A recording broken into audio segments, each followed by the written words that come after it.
He's one of the sharpest analysts of British society, an outspoken voice on racism, immigration and Brexit.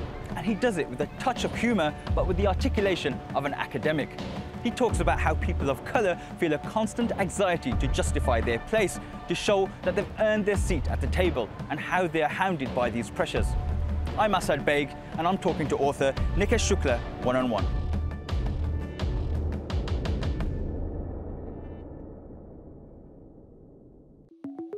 True diversity is when, like, we get to be average, we get to be terrible, we get to be brilliant, we get to be experimental. Immigration has brought huge benefits to our city and our country. More people are probably aware of what ethnic minorities go through in this country after the EU referendum. Enough's enough. We want to take back control. Subconsciously, I associate Englishness with whiteness. Masses of foreigners and not many English people. I can talk about the existence of racism. It probably won't have the same impact that a white person saying to their racist uncles, "Look, you can't say that, that's racist." Nikesh Shukla, thank you for joining me on One-on-One. Do you think Britain has changed after the EU referendum for ethnic minorities? No, I definitely don't think it's changed. I think more people are probably aware of what ethnic minorities go through in this country after the EU referendum, and whether they want, I don't know. No, I think things like racism are now more out in the open, and so more people can't deny that it exists. The structural, institutional racism that still exists hasn't been addressed, because now we're dealing with like day-to-day stuff that is coming out. We're still having conversations about whether people think it's okay to have gollywogs, and whether white people can wear bindis, when, you know, the things that we need to be talking about are like the institutional, systemic things that have been going on for a long time. But I don't feel like things have changed too much. I guess when we voice our concerns, there are now more people who just don't assume it's because we've got a chip on our shoulder. Where is racism at, though? Are we back at the times where there's far-right thugs on the streets, or are we there yet, or is this kind of like a new wave of racism, or is it just the same? Oh, God, I couldn't tell you. Part of me feels like it's the same. Part of me feels like, you know, how many videos do we see being posted of people being shouted out on public transport nowadays? I mean, like Will Smith said recently on, I don't know if it was on Twitter or somewhere, he said like racism hasn't got worse, people are just filming it now, and that, you know, when you film it, it makes it undeniable. Do you think that's waking up white people to the fact that, you know, they can't deny racism anymore? Like before, you know, maybe it was hidden or it happened somewhere else. Now it's on social media, people are filming it. Does it make that discussion about racism more pertinent? It definitely makes it more pertinent. I agree with that. But you know, you have a variety of reactions from people. You know, you have people who deny that it's still happening. You have people who try and obfuscate by distracting you and saying like, "Oh no, you're the real racist because you're talking about race." Well, you know, we want equality for everyone, and you know, people who sort of insist that society is a meritocracy where we all have the same equal access and opportunities to all the same things. You have lots of people who are like, "I believe this is a problem, but I just think it's a bunch of idiots, and if I just go la la la la la, it'll go away soon." And there's people who like are allies and they want to help, and those are the people I want to talk to, because you can do something constructive with them. You can get because you know, often I find that as a person of colour in the UK, I can talk about the existence of racism, and it probably won't have the same impact that a white person saying to their racist uncle, saying, "Look, you can't say that, that's racist." That has a greater impact. And I think a lot about, so Rennie Edo-Lodge, who wrote Why I'm No Longer Talking to White People About Race, she followed it up with this podcast. And in the podcast, one of the episodes focuses on the question, what can I do? And she had this really, really interesting take on it, where she was like, I don't know what power you hold. So what you need to do is take stock of the power that you hold and do work where you hold power. You know, it's not a case of you helping me. I'm doing what I can in the spaces where I hold power, and you need to do the work in the spaces where you hold power. I think that's a really interesting and very pragmatic way of looking at it, because it's sort of like a many hands make light work kind of way of tackling the problem. Do you think that these discussions are taking place now in this kind of new era of social media? Is it opening up white people to discussions on racism and maybe even addressing white privilege? I hope so. I haven't seen any. I haven't seen any. I was going to ask you, what are your experiences of it? Are you seeing this? Because you're someone that talks about racism, talks about immigration, talks about kind of Brexit, but what are you seeing? What's the feedback you're getting? The interesting thing that I've seen is that so when I put out The Good Immigrant, which is a collection of essays about race and immigration by 21 British writers of colour, when that came out, just to take it back a step. When I put that together, it was specifically a project to address the lack of representation in publishing specifically. So when I was calling up the writers, I was like, look, everyone in the publishing industry is like either denies there's a diversity problem, or they say they don't know where the talent is and they don't know how to find them. And I'm like, I know loads of writers, why don't I just put together a book that showcases some talent and put that out? And I did that, and that kind of captured a moment in publishing, but it also weirdly happened to catch a moment in British society, because the debate around immigration starts getting toxic in this. Well, it has been toxic for years, but it intensifies in the run up to the referendum in June 2016, and that's when advanced copies of The Good Immigrant are going out, and they're landing on journalists' desks and book reviewers' desks, and people are going, how can we understand this immigrant problem? What do these immigrants think? And this book called The Good Immigrant is landing on their desk.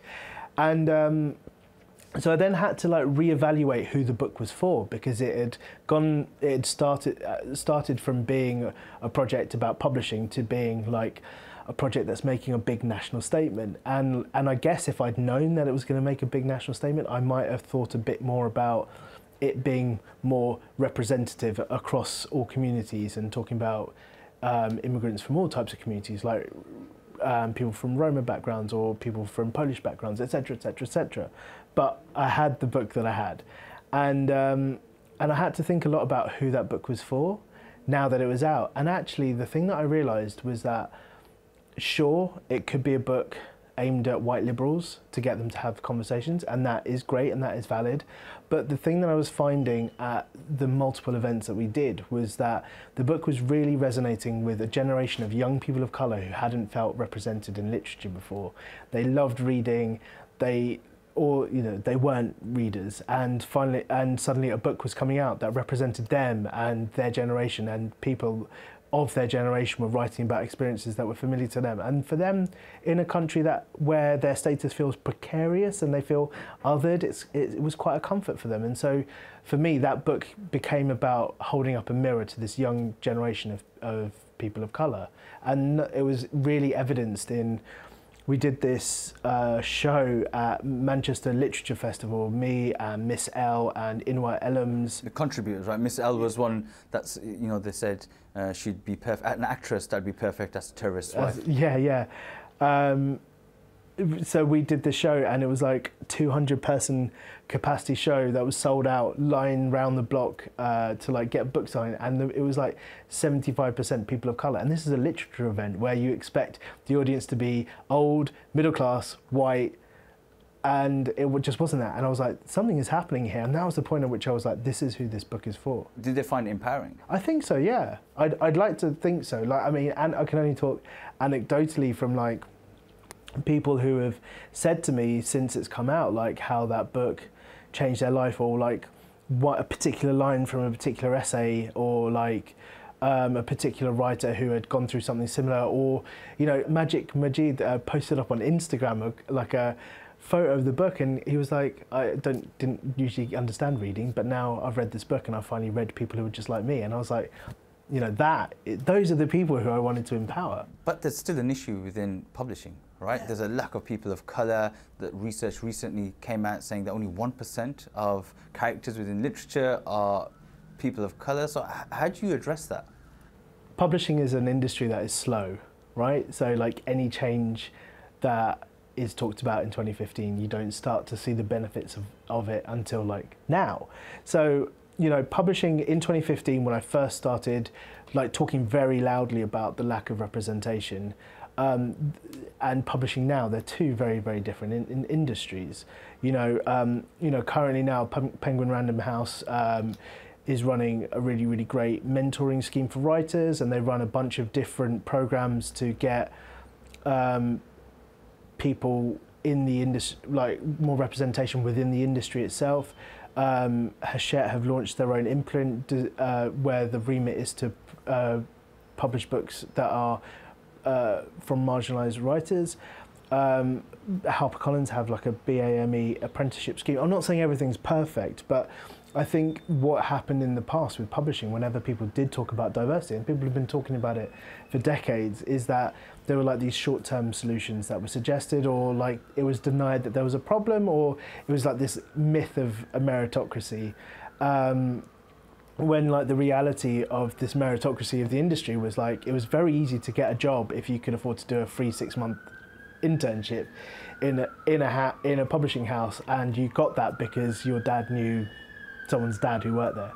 In 2018, things aren't perfect, but there are publishers who are taking it very, very seriously, but while things are improving, you still have to look at like the actuality of it. And so in 2017, an organisation called CLPE did a study about representation in children's books, and they specifically focused on BAME representation, and they found that out of the 9,115 books that were published, 4% featured BAME characters, and only 1% featured a BAME main character, and so like 3% is like window dressing characters in the background, and so like a Asian shopkeeper. Yeah, and like there was this girl in America who'd run this when she was 11, which was like 2 or 3 years ago, called Marley Diaz, who ran this project called 1,000 Black Girl Books, I think,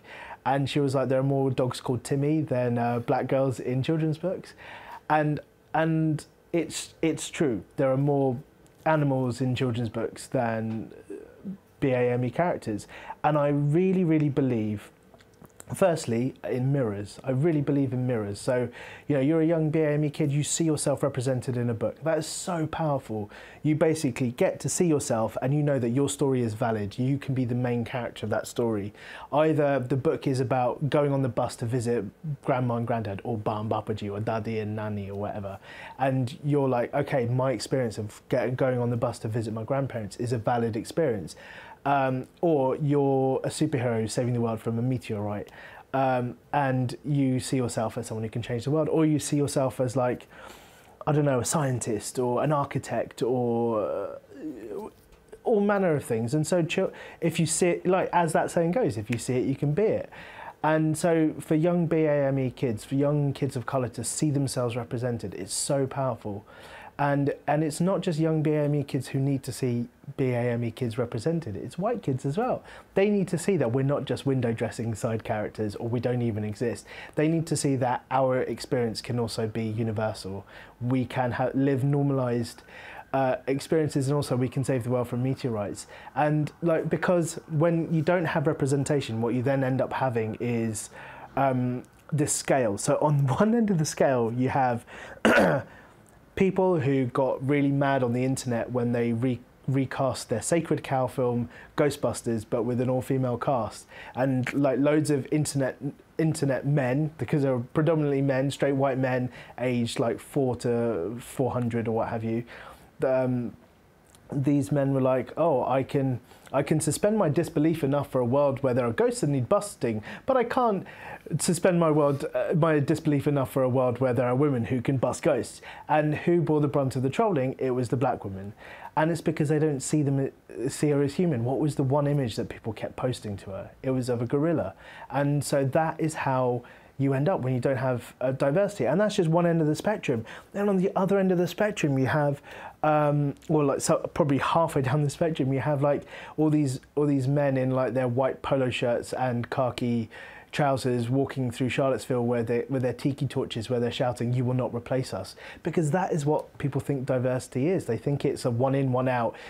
We are being replaced, and diversity isn't about there are 10 chairs at a table and we're removing 3 white people and replacing them with 3 token POCs. We're just putting more chairs at the table. Have you not been to an Asian wedding? You can fit a lot of chairs around a table.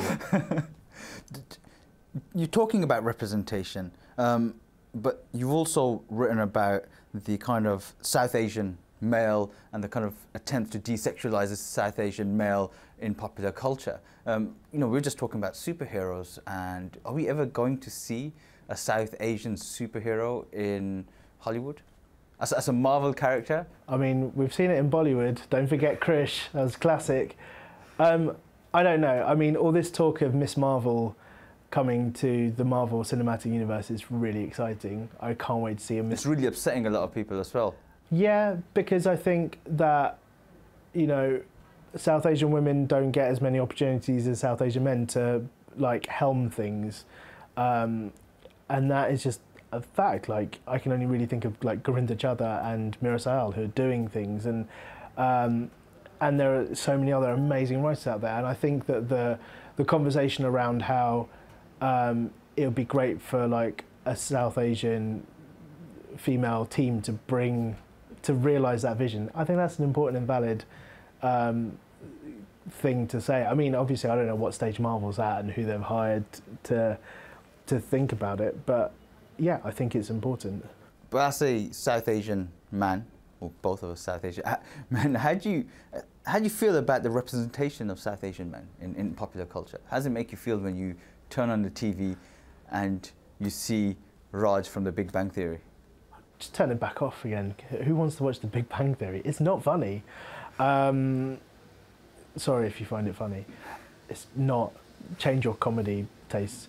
So a friend of mine, Yomi Adegoke, who's a journalist, and she just wrote this book called Slay in Your Lane. She tweeted the link to this this article once that blew my mind, and it was about the 3 bears theory in popular culture, and how in popular culture there is this trope where South Asian men are very undersexualized or are come across as sexually repressed, and black men are sexual predators.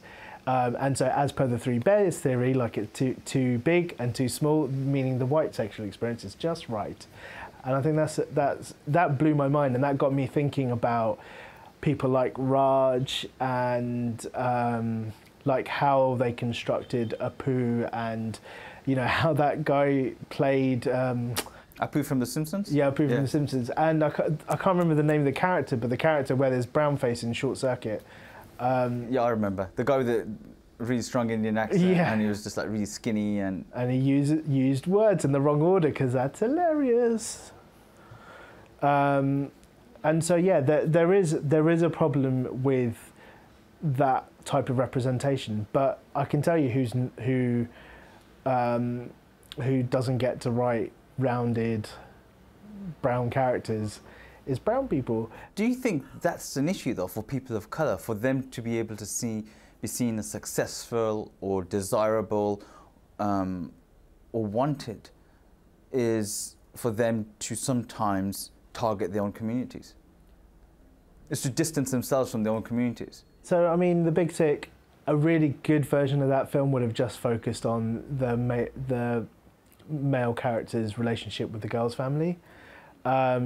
Because I felt like the South Asian women in it were really underserved. They were the butt of every single joke. And then... Because The Big Sick, he's basically saying all the Asian women in there are seen as ugly, fat, undesirable, or whatever. Yeah. And the achievement is the white woman. It's a problem. And I think the big problem I find with it is you can't measure it against much else. And so, I think I'm happy for there to be art that criticises our community or looks within, but I want it to be nuanced. I want it to be done properly. I want it to not just be a lazy, easy joke. But at the same time, I don't just want that. I want there to also be superheroes. I also want there to be, a buddy cop drama like the Asian Bad Boys, or the Asian The Heat, where people get to bust crime irrespective of their race. Their race is just a thing that is visible on the screen. A friend of mine once said that true diversity true diversity isn't about like whether I have a book deal or not. True diversity is when like we get to be average, we get to be terrible, we get to be lazy, we get to be brilliant, we get to be experimental. Like that is diversity. I mean, Satnam Sanghera once said like there's a real pressure to be excellent all the time. And like while we should obviously strive to be excellent, when you're striving to be excellent under the parameters that you perceive to be what other people or what the industry deems to be excellent, you won't be doing work that's true to you. You'll be doing work that leans towards what you think other people are going to like. And that is a problem. Like 10% of your writers being people of colour all writing about race and immigration. That's not diversity. I don't just want to write about race and immigration. I want to write about gentrification. I want to write about superheroes. I want to write bad love poetry, you know? I want to write a crime novel one day. Maybe it might have some social issue bent to it, but that's not diversity to me. How about some of your personal experiences? You recently wrote that you were on a train, you were wearing the Good Immigrant T-shirt. Someone said, you know, there's no such thing as a good immigrant, and the other guy said, let's show him what we do to immigrants. Yeah. How does that make you feel when stuff like that happens? Terrified. It was terrifying. Stuff like that is terrible, and it is designed to make you feel uncomfortable in public spaces. And that is a horrible thing to feel like you don't have ownership of the space around you. How do you react to that? As a person, as you, as an individual, it's a very personal question, but how do you react to it? Well, I was terrified, I was panicking. I did what any normal person would do, and I tweeted about it. Yeah, look at your phone, don't look up from your phone. No, I was terrified, and the thing that I realised was happening was that I shrank, and I froze, and I couldn't move, when actually the thing that I needed to do was just stand up, walk away. You know, I'm not going to fight these guys, I can't fight. So like, I just needed the confidence to stand up and walk away, but I didn't have the confidence in me. I didn't feel like I deserved to be taking up space because I'm a bad immigrant. And the thing that I decided to do after that was take up boxing, because I thought a thing about boxing is it teaches you about your body, about how to take space up and how to own that space. It's not about being able to punch someone, it's about self-defense as well as like offense, and it's about having the confidence to know when to fight and when not to fight. And I feel now confident that when I'm in that situation, I could just get up and walk away. You also wrote about the England football team, and you were on a train again, on a train, and I think some England fans and a Muslim girl supporting England, or something along those lines. No, I'd seen a tweet from someone saying that they shouldn't be supporting England. Yeah, right? That's yeah. the one. Do you think so? Because there's been lots about identity for immigrants in terms of British identity.